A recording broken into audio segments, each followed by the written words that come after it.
Hello everyone, welcome to my channel all about zoology. So आज के इस video में हम देखने वाले हैं ट्रांसपोजोन्स के बारे में, या ट्रांसपोजेबल एलिमेंट भी इनको कहा जाता है।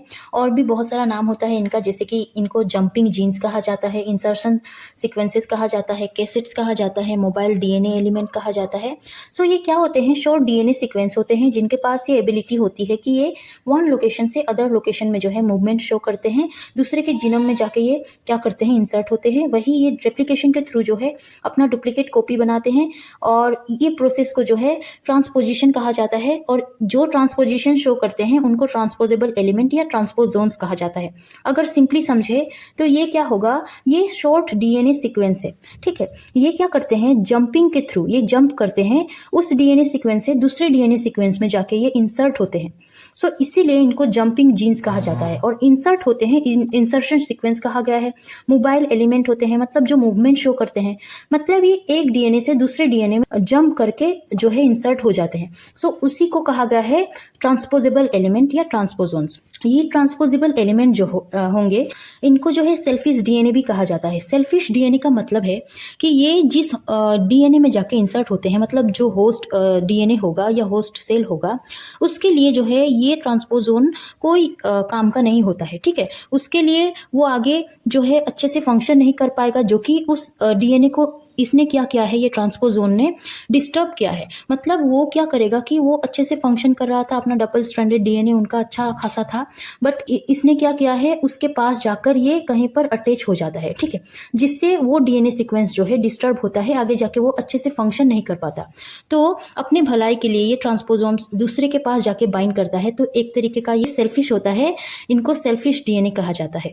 ये जो एलिमेंट होगा ट्रांसपोजेबल एलिमेंट, ये दोनों के केस में देखने को मिलता है। प्रोकैरियोट्स में भी जो है ये प्रेजेंट होते हैं, यूकैरियोट्स में भी ये प्रेजेंट होते हैं। और इनको जो है ह्यूमन के केस में, ह्यूमन जीनोम में जो है अप्रोक्सीमेटली 45% ये प्रेजेंट होते हैं।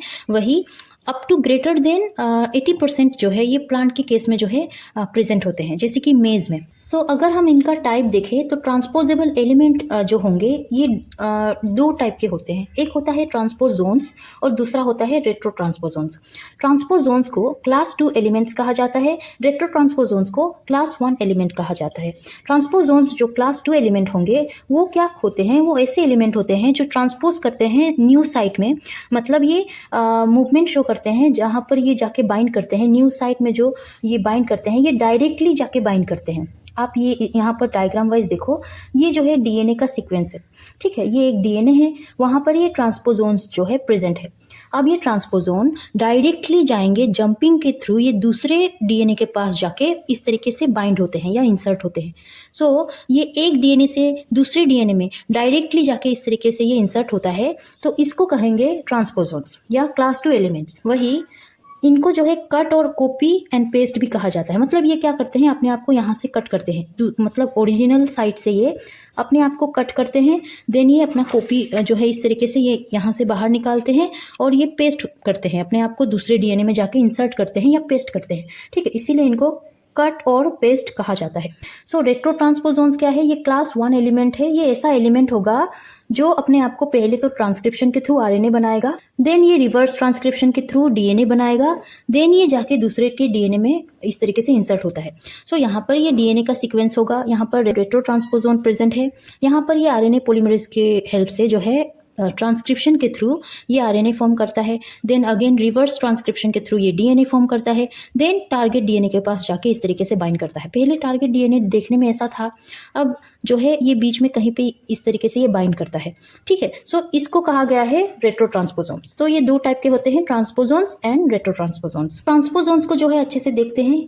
अबाउट ट्रांसपोजोन पहले मेज में देखा गया था, जैसे कि जिया मेज, और इनको जो है फर्स्ट बारबरा मैकक्लिंटोक ने डिस्कवर किया था इन 1948, जिसके लिए उनको 1983 में नोबेल प्राइज़ भी मिला था, ठीक है। अब ट्रांसपोजोन्स को जो है ये कंजर्वेटिव प्रोसेस से जो है मूव करेंगे, नहीं तो रेप्लिकेटिव प्रोसेस से मूव कर सकते हैं। कंजर्वेटिव ट्रांसपोजोन्स क्या होंगे? सिंपली कट एंड पेस्ट जो हम लोगों ने देखा है, पहले ये अपने आप को एक्सीजन करते हैं, मतलब कट करते हैं, जहाँ पर ये प्रेजेंट होते हैं वहाँ उस साइट में ये कट जो है शो करते हैं, अपने उस ओरिजिनल साइट से या ओरिजिनल पोजीशन से जो है अपने आप को कट करते हैं और दूसरे के पास जाके री इंसर्ट होते हैं। ठीक है। अब यहाँ पर 2 एलिमेंट रिक्वायर होता है इस प्रोसेस के लिए। पहला ट्रांसपोजेस, जो ट्रांसपोजेबल एलिमेंट होगा वो, और दूसरा उनके पास जो है इन्वर्टेड रिपीट्स होना चाहिए, मतलब जो डीएनए के पास जाके वो बाइंड करेंगे उसके लिए कंप्लीमेंट्री सीक्वेंस होना चाहिए। ठीक है, इन्वर्टेड रिपीट्स होना चाहिए और ट्रांसपोजोन्स होना चाहिए, ट्रांसपोजेस होना चाहिए। वही दूसरा प्रोसेस क्या है, रेप्लिकेटिव ट्रांसपोजिशन, जहाँ पर वो जो है रेप्लिकेशन जो है शो करते हैं, जैसे कि कॉपी एंड पेस्ट। ट्रांसपोजोन पहले क्या करेंगे, अपना सेकंड कॉपी बनाते हैं। ठीक है, वो ओरिजिनल ट्रांसपोजोन्स वहाँ पर ही रह जाता है, बट ये अपना सेकंड कॉपी पहले बनाएंगे और वो सेकंड कॉपी को ये इंसर्ट करवाएंगे किसी न्यू पोजीशन में। सो इस तरीके से 2 टाइप का जो है ट्रांसपोजोन्स जो है ये देखने को मिलता है, कंजर्वेटिव और एप्लीकेटिव। और यहाँ पर हम लोगों ने देखा है ट्रांसपोजोन्स किस तरीके से, रेट्रो ट्रांसपोजोन क्या होता है और ट्रांसपोजोन्स क्या होते हैं। सो आई होप अबाउट ट्रांसपोजोन्स आपको समझ आया होगा। अगर समझ आया हो और अच्छा लगा हो तो इस वीडियो को लाइक कीजिए, मेरे चैनल को सब्सक्राइब करना प्लीज़ मत भूलिएगा। टिल दिन पढ़ते रहिए। Take care and bye bye.